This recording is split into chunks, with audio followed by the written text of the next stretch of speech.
let's move on to the Backlash preview. Again, Backlash was in France. We had 5 matches to go through here, and we're going to be very quick going through this review. Yeah, not preview. We're going to be very quick going through this review. We wanted to join the idiots online that give out star ratings. We believe between our two minds and between our past as wrestling historians, all the matches that we've watched, all the dirt sheets that we've read, all the inside information that we have traded, we believe we are together expert enough to give out match ratings. So instead of giving star ratings, that's overdone. We are going to give out 1 through 5 Meltzers for these matches. Let's start off. We had the Bloodline versus Randy Orton and Kevin Owens. What's your Meltzer rating for this one?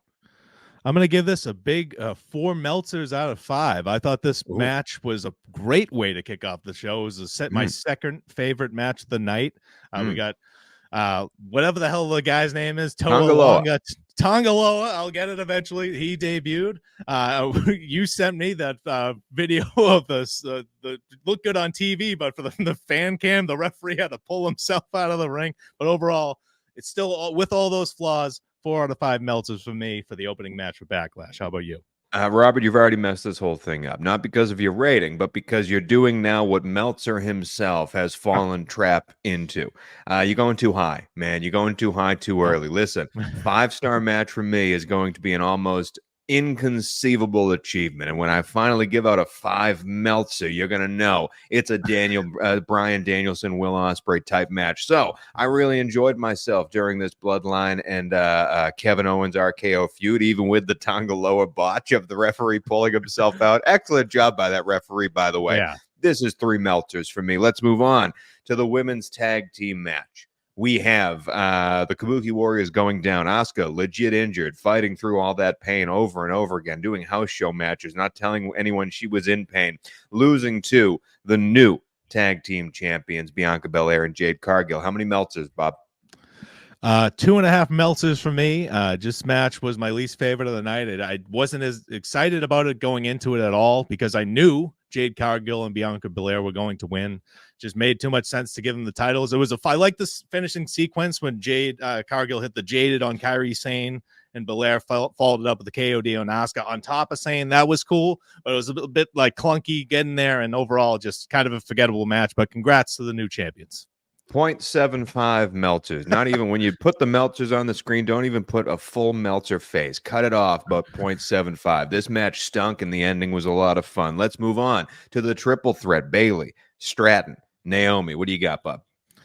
3.5 Meltzers for me. Really enjoyed this match. Again, I thought Tiffany Stratton had a great showing. I love the finish as well. Stratton went for the prettiest moonsault ever. They both get out of the way.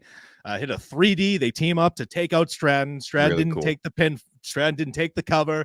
Came out of this match unscathed. Then Bayley just rolled up Naomi after that to win.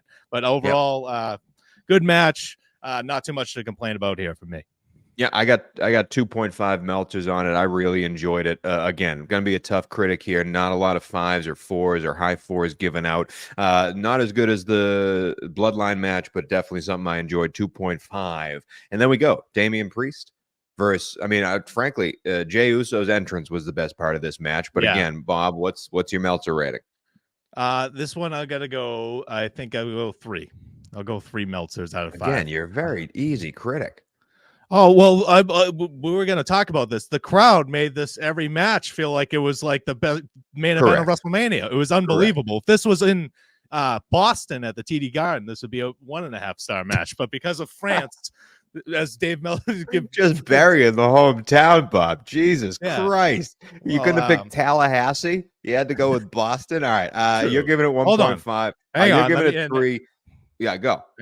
No, and I just wanted to say I like the end as well. The Judgment Day kept getting involved. Damian Priest was not happy with that. He wanted to win it on his own. He wants to be a champion like as his own and defend it as himself as a man. And I feel like this is going to end to the beginning of the end of the Judgment Day. We saw it here because they're not listening to him. They're not leaving him. Let him defend the title on his own. Yeah, no, I did not enjoy this match. The crowd definitely made it something special. And again, the best part of this match was what happened after the bell. 1.5 Meltzers. Finally, the main event. We talked about last week. We did not like the build to Cody Rhodes and AJ Styles. We weren't technically too excited for this match because it was a foregone conclusion who was going to win, and we were very disappointed with the build of the whole thing. And yet, what did we give a Meltzer rating for? AJ Styles versus the champion, Cody Rhodes. I enjoy this one. This is my favorite match tonight. I'll give it the same rating. I leave 4 out of 5 Meltzers. And again, the crowd for this one with the phenomenal chant for AJ Styles singing it. And just Cody Rhodes and AJ Styles have unbelievable chemistry in the ring. I don't know how many times they wrestled. I don't think it's too many. That was perfect. And again, if this was everybody knew Cody Rhodes was going to win, but just because of that crowd, the energy, I just think it worked. So I'll give it 4 out of 5 Meltzers.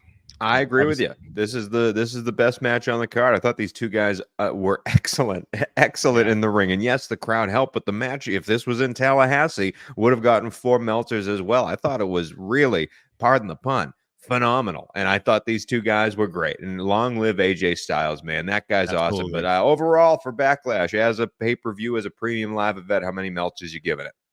Overall, it's a 3.5 out of 5 for me. Again, I actually enjoy the 5-match card. I didn't think I would, but I think every match got some time and it flowed. And I didn't feel the need for them to add in. I like how they're doing, because now the IC title match is happening at King of the Ring. I was going to ask that. I'm going to give it 2 Meltzers. Again, mostly disappointed by the match. There were 2 matches that stood out to me, but I did want to ask that because I thought about this. Do you think this is officially the Triple H effect? Because we know some of the best pay-per-views that have happened over the past 10 years on WWE were NXT takeovers. And why was that? Because we built to these storylines that mattered so much. We built them and built them and built them for weeks. And then when we got to the pay-per-view, every time it was a 5-match card. Rarely did you have more. Yeah, you had some stuff on the NXT TakeOver pre-show, but every single time there were 5 matches on the bill, 5, 5, 5, 5, and each of them were given lots of time in the ring to tell their story, to finish their story, to put a period on it and move on to the next one. And what we're seeing right now, you're not going to do that on a SummerSlam or a WrestleMania or stuff like that, but on these really secondary and tertiary premium live events, stuff that happens in Saudi Arabia, no offense to them, they don't matter in the long run. We don't need to have 72 matches on the Backlash card. And this was a 5-match card that, yes, didn't deliver for all of us, but really told the story of the pay-per-view in just 5 matches. Do you think that's what we're going to see moving forward? And would you call this the Triple H effect? Yeah, that's a great point. The NXT takeovers back in the day used to be something special.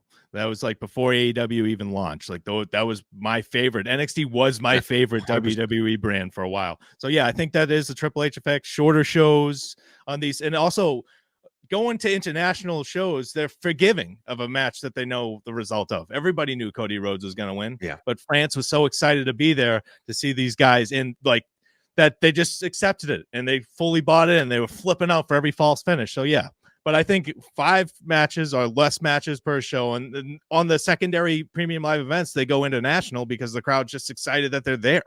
And then less cynical than the United States is this again. If this event happened, exactly. If this event happened, that's what would have happened. If that event happened in the United States, it would be what chance during the matches. So yeah, I agree with your point there.